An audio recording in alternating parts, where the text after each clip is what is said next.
자, 이제 106페이지입니다. 이모군란 후에 조선의 상황은 어떻게 되었을까? 요 문제인데.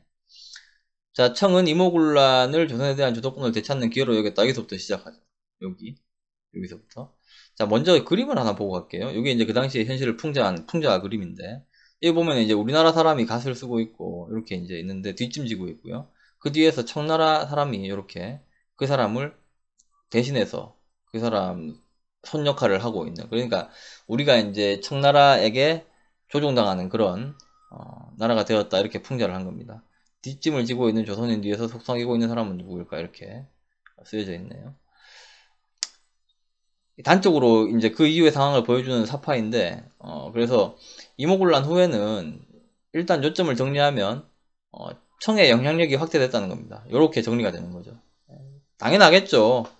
그러니까 이것 때문에 이제 그 절대로 해서는 안 되는 건데, 외국 군대가 우리나라 들어와가지고 어떤 정권 유지에 결정적인 역할을 하게 된다? 그러면 당연히 그 나라 영향력이 강화되고 그 나라에게 여러 가지를 뺏기게 돼 있는 거죠. 알겠죠? 그러니까 그걸 하면 안 되는 건데 그렇게 했던 겁니다. 그래서 그런 거를 좀 이렇게 어느 정도 큰 문제 없이 풀어나가는 게 정치행위인데, 제대로 된 정치인데, 그거에 대한 능력이 없으면은 결국에는 이제 그런 이상한 방법을 택하게 되는 거죠. 정치 능력이 부재했다, 그 당시에. 그렇게 생각할 수 있습니다. 자, 보자. 이모군란 후 조선의 상황은 어떻게 되었을까? 청은 이모군란을 조선에 대한 주도권을 되찾는 기회로 여겼다. 그래서 군란이 진압된 뒤에도 조선의 군대를 계속 주둔시키게 됩니다. 그리고 우리나라에 그 내정 간섭하는 사람들을 막 보내요. 마건상이라는 사람과 멜렌도르프, 이 사람을 고문으로 파견해서 내정에 간섭하게 된다. 또한 이게 이제 좀 길죠. 그래서 꼭 요런 거를 이제 이렇게 그 빈칸 채우기로 이렇게 해놨어요. 여기 들어가는 건데 요거 10글자입니다. 예. 조청 상민 수륙 무역 장정. 요거를 체결해서 청상인이 허가만 받으면 거류지를 벗어나 내륙에서도 활동할 수 있게 된다.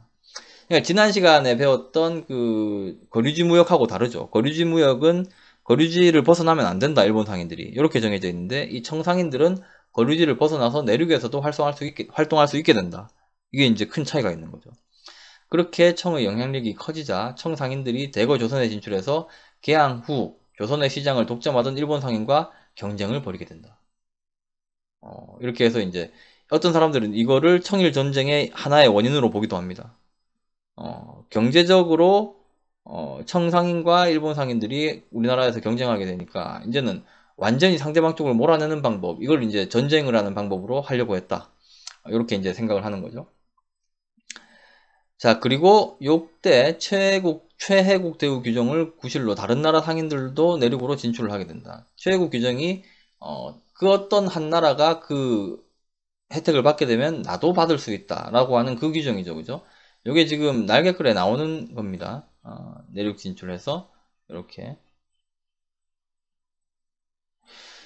꼭 한번 읽어보시기 바랍니다. 자, 이렇게 내륙의 경우 허가증에 의한 통산물 구매만 가능하였다. 구매뿐만 아니라 판매도 가능한 내륙 통상은 1883년 조영조약의 체결로 가능해졌다. 이렇게 이제 나와 있네요. 꼭 한번 읽어보시고. 자, 그 이후에 한편 일본은 여기 남아있죠. 자, 내륙이 점차 가능해져서 그동안 거리지 무역으로 이익을 봤던 개항장 객주, 우리나라 사람들이죠. 개항장 객주들이 피해를 입게 된다. 조청 상민 수륙 무역 장정 체결 이후에 생겨난 변화, 이런 거 눈여겨보시기 바랍니다. 자, 그리고 한편 우리나라는 이제 이모군란 이후에 일본하고도 조약을 맺게 되는데, 이게 이제 여기 나오는 제물포 조약이다. 알겠죠? 제물포 조약. 그래서 여기가 이제 제물포 조약.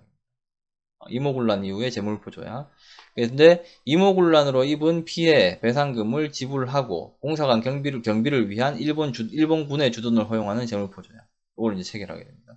이렇게 해서 우리나라가 참 배상금을 지불하게 되고 일본군의 주둔까지도 이제 허용을 하게 되었던 거죠. 그래, 이모군란 당시에 일본 공사관이 불탔으니 배상금 지불하게 된 거죠. 그리고 일본군의 주둔까지도 이제 허용. 근데 이거는 그죠?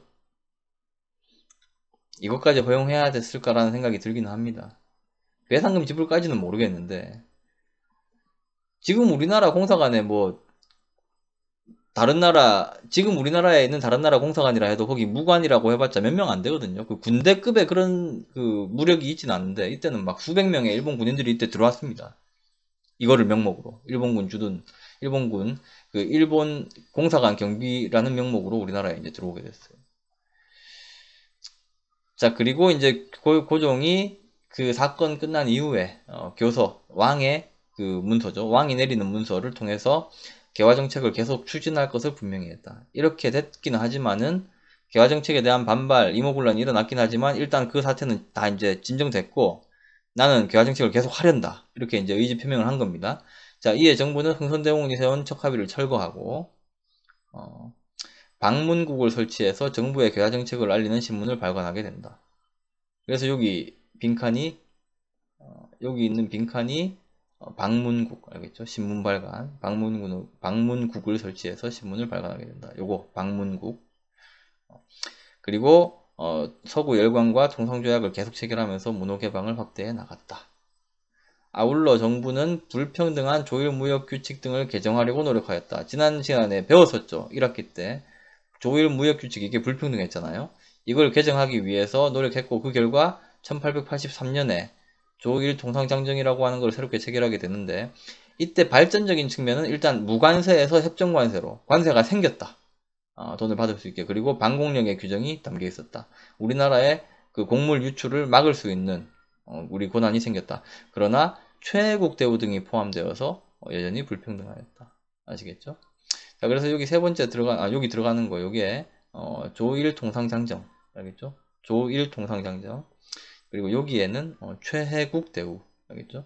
조일통상장정과 최혜국 대우. 요게 이제 들어가면은 되는 겁니다. 자, 여기까지가 이제 이모군란 이후에 생겼던 그 변화들, 이런 것들에 대한 이야기입니다. 자, 이걸로 내용 학습 마치고 이제 다음 페이지에 나오는, 일단 요것도 꼭 한번 읽어보세요.